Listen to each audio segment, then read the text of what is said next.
Each and every one of us was given the gift of free will. We all have the power of choice, and that is what directly shapes our destiny. It's a catalyst for positive or negative change. It can elevate us to heroic heights, or it can plunge us into the depths of despair.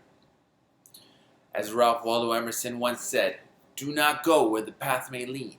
Go instead where there is no path, and leave a trail." My friends, I would love to share a story with you of when I was a young man.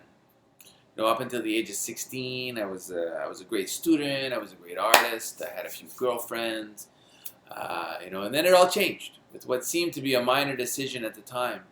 It turned out to be a major, life-altering, and horrifying choice. I smoked my first joint of marijuana, and then I smoked another. Shortly thereafter, lube, acid, mushrooms, hash, the list went on. And boy, was it easily accessible. All the cool kids were doing it. Well, sadly, that's what I thought was cool. Led to grade slipping, skipping school, hanging out downtown, crime, violence, and more drugs. Then I discovered the phenomenon in the 90s called raving. Anyone ever heard of raving?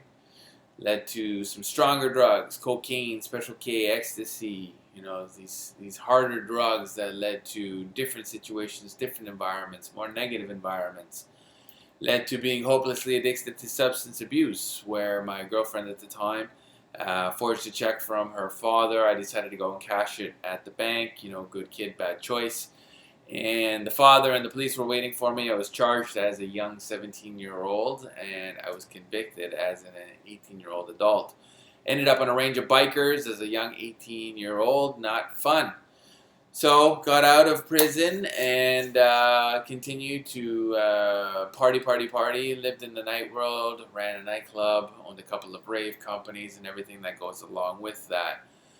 Long story short, four of my friends are dead from drugs, one friend dead from gang violence, and I had another friend shot twice coming out of a nightclub in Montreal.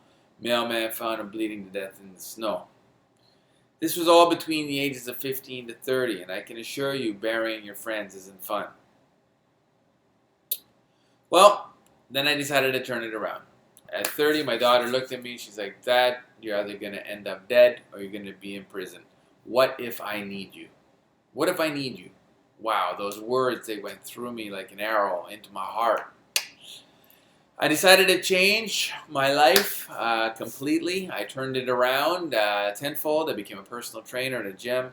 I went from becoming a personal trainer to master trainer to elite plus trainer to fitness manager to being nominated for Canadian Personal Trainer of the Year, nominated for Canadian Fitness Manager of the Year, then the largest revenue generating trainer in the history of the biggest fitness company in Canada. Did that with a few other companies, made millions for other people, lined their pockets, and decided to become an entrepreneur. Started a brand called Fitness Star International, did Fitness Star model search events from Canada all the way to India, launched 2 fitness magazines, a modeling agency, and a social network with about 3,500 fitness models.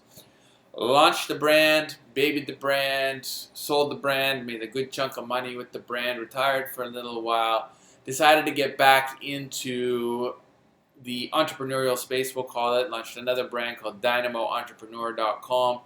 Have had a lot of success with that, have a lot of fun with that. We are the title sponsor to a charity that we run called the Nine Heavens Healing Academy for at-risk boys. It's a ranch that we're opening up for young kids between the ages of 12 to 17 that have lost their way. It's a horseback riding ranch. We'll be doing a racehorse rescue where the boys, they actually work with the horses. There's horse therapy. They go through a 9-level system where they become an enlightened leader. Once they become an enlightened leader, they get a $2,000 grant from the United Way to become part of the entrepreneurial society, giving back to the world, taking these potential career criminals off the streets, which would cost the government millions and millions and millions of dollars at the end of the day, guiding them, providing them with a safe space to evolve. I understand these kids because I was one of those kids. When they say, "Do you have a why that's powerful enough to make you cry?" Well, that made me cry. That really did. One day I was with my new fiance, and I was reading a comic book that was some of the words from some of the boys that had chosen to share their story or their identity was hidden when they became a cartoon character and they could really, really share what they had gone through.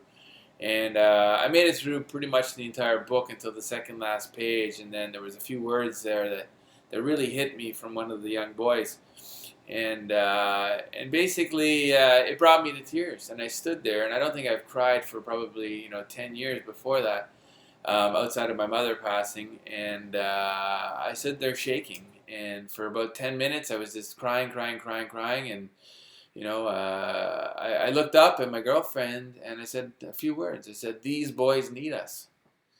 These boys need us." Those were my words, and I feel these boys, and I'm here for these boys, and I'm doing what I can to support these unknown boys and these unknown faces to come. However, if you're out there and you're watching this or you see this, and you're going through, some troubled times, or you're involved with the law, or you're involved with the gang, you're involved with guns and drugs and whatever it may be that's negative, and it's not the greatest environment for you to be in.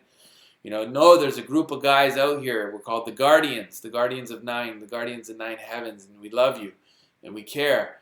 And all you got to do is reach out. Just reach out and let us know of your willingness to not only evolve and grow and heal, but also to become a contributing member of society and giving back to the world, and doing what we do, living transparently, living in the now, because this is the only moment we have.